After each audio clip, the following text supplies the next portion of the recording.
Now, after a year of unprecedented economic and political turmoil and also a change of regime, Sri Lanka has announced its very first nationwide election. Local government polls will also be held before the end of February. And this, of course, is being seen as a bit of a litmus test for the 73-year-old President Ranil Wickremesinghe, after Gotabaya Rajapaksa, remember, fled from the country and resigned in the wake of the widespread protests across the country.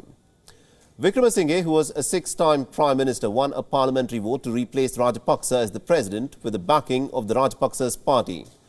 But what is interesting is that he does not enjoy a popular mandate. So why are these local polls significant? The Prime Minister Wickremesinghe will gain power to dissolve the current parliament when it completes about half of its 5-year term on the 20th of February. Could Sri Lanka witness a snap poll? This, as the debt-ridden island nation is waiting for an IMF bailout package. Our next report gets you more details. July 2022, when Sri Lanka teetered on the brink, throngs of protesters had occupied an area around the President's office for months. The Emerald Isle's worst economic crisis since its independence had hit hard. Mass unrest and protest culminated in the storming and occupation of the then-President Gotabaya Rajapaksa's official workplace and residence, forcing him to flee the country. 6 months on, multiple firsts, Sri Lanka announced its first elections, local government polls that will be the first litmus test of which way the political winds will blow. They'll be the first election since Gotabaya Rajapaksa fled and resigned. The first test of popularity for his president Ranil Wickremesinghe, and the first in a state of multi-dimensional crisis that will determine the political dynamics in Sri Lanka ahead.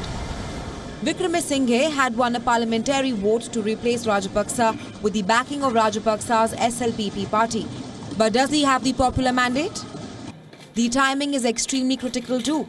On February 20th, Wickremesinghe will gain the power to dissolve the current parliament. But there's an indication that he wants to. A huge focus will be on the Rajapaksas and the SLPP and whether they have the public support to return. The political outreaches have picked up too, with the Rajapaksas wooing small parties for support.